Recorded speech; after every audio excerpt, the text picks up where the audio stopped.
this is Jane from the blog Chalking Up Success, and today I'm going to show you how I made a French tufted cushion.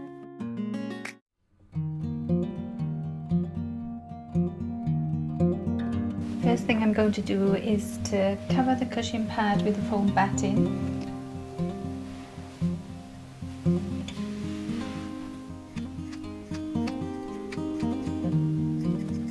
And now I'm covering some of the layer of fabric adhesive. Looks a bit like spider's webs. So I had to wait about 5 minutes. And now I'm just going to press the foam down on top gently so that it has contact with the glue and the seams.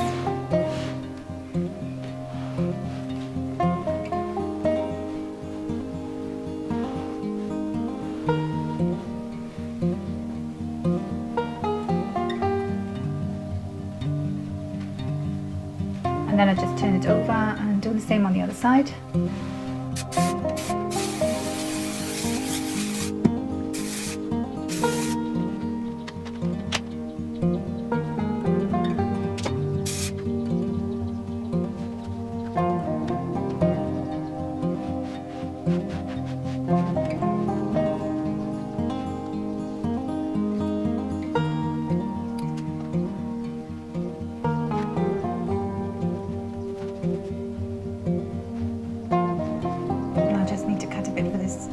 Side, and that's the cushion pad finished. Now I'm using the cushion pad as a template, and I'm drawing straight onto the linen material with my fabric marker.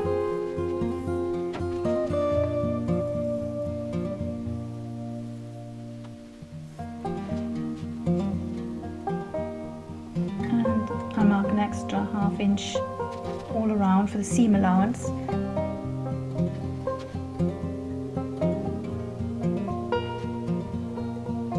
Obviously it's better if you use a larger ruler, but I'm being a bit lazy here and this was the first one that I found, so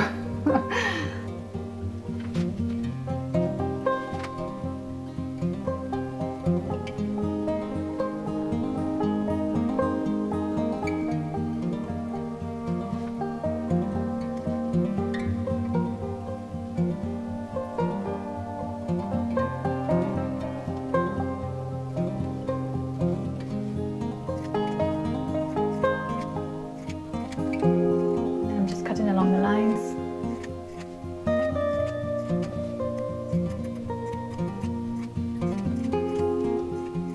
And that's the first piece of the cushion cover cut.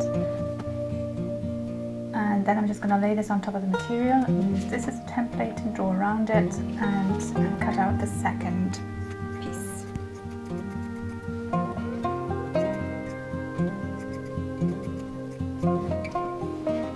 And I need 2 pieces for the long sides, and then this is where things got a bit tricky for me because I didn't have enough material. I bought a really small piece of material thinking it would be just right for the project, and it was discounted because it was an end cut, but that meant that I ended up not quite having enough to make one of the short sides of the cushion, so I had to sew 2 pieces together to make one of the short sides. The first thing I did with the sewing machine was to sew all the edging pieces together. This was my first time making a box cushion, so I followed a video on YouTube, and I've linked to that in the blog post for this project. So if you don't know how to make one and you need instructions, then you can go to the blog chalkingupsuccess.com and you'll see the link there for the video that I used. So now once I've sewn the edges together, I need to attach the top and the bottom to the sides of the cushion pad.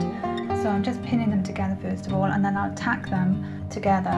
I'll put the cushion onto the cushion pad like that first to be sure that it fits before I actually sew it together, because then if there are any modifications to be made, I can easily undo the tacking and the pins or whatever and adjust before I sew everything, because like I said, I'm really tight with material, so I can't afford to make mistakes really. So now we're on to the slip stitch or blind stitch or ladder stitch.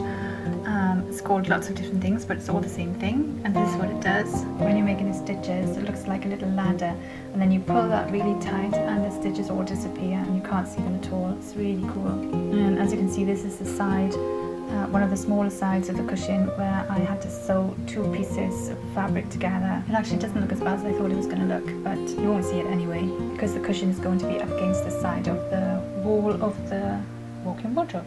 Once you've finished stitching with the machine, you'll have one end left open, and you put the cushion cover onto the cushion pad, and you'll have to sew up the open end by hand, and this is the way you do it with the slip stitch. I'm using thick upholstery thread for this, and I've actually doubled it up here because I thought that would make it stronger, but I don't think I would have needed to do that really, because I tried to snap this off with my hands, being lazy, and I couldn't even do that, so I had to use the scissors. So now we're on to the tufting of the middle, and I'm going to start right in the very middle of the cushion. I'm measuring it to find the middle, and that's when I'm going to make my first tuft. So I'm using a really large upholstery needle, and I've doubled the thread and I've made a large knot in the end so that it doesn't pull through the cushion and the fabric.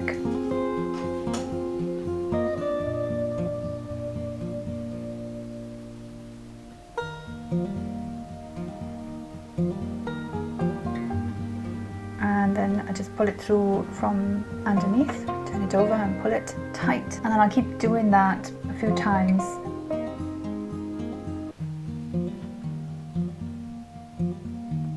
And I'm pulling tight every now and again, and then I'll just cut it off, tie a knot a few times, and then cut quite down close to the knot, and that's the first tuft finished.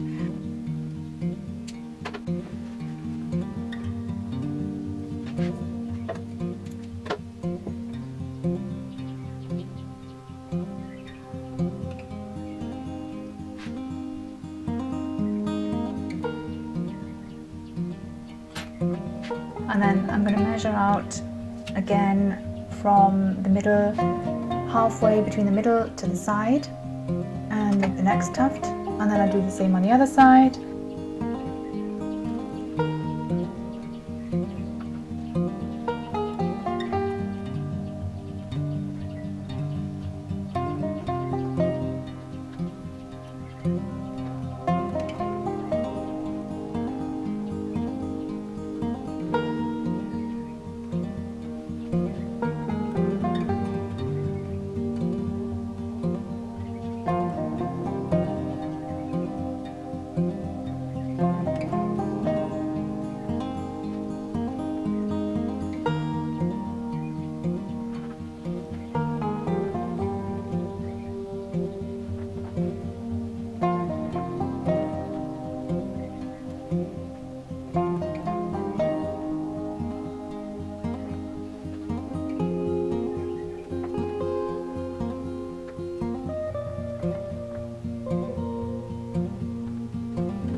Measure out from the center to the edge, halfway, and I do another tuft.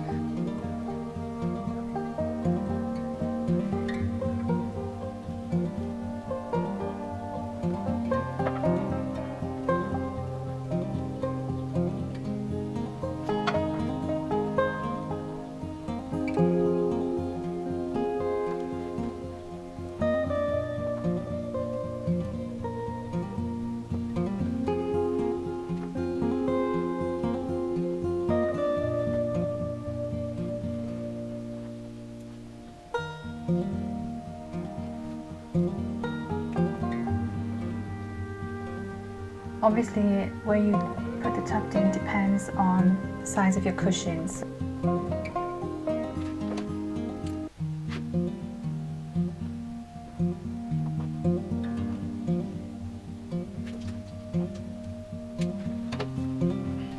So now we're on to tufting the sides, and I'm using a shorter sewing needle for this. I'm going to make a knot because you won't see that when it goes into the side anyway.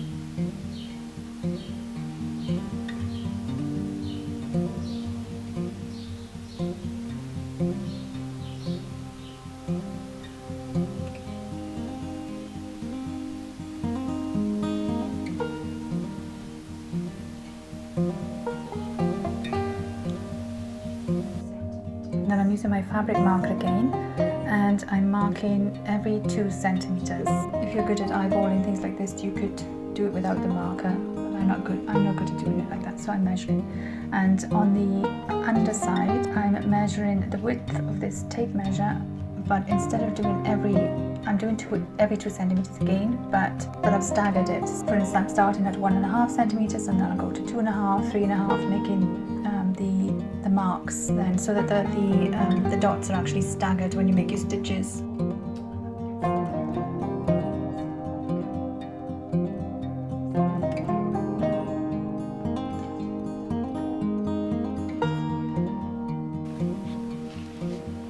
I'm starting in the corner and then pushing up towards my first dot, and you'll see that the knot goes right into the edge, and you won't see that at all afterwards. Then I'm going right down next to that same stitch, straight down and out to the side, trying to pick up as much foam and maybe even some of the cushion.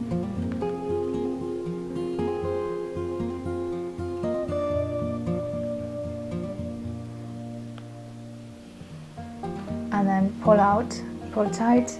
But after you've made a few stitches, you can pull tight, and then it will take on that form of the tufting. So then back up, and it goes through the top, staggered, and then down right next to the same stitch, down, straight down and out to the side. Push it through and pull tight. Right next to it again, up to the top, staggered.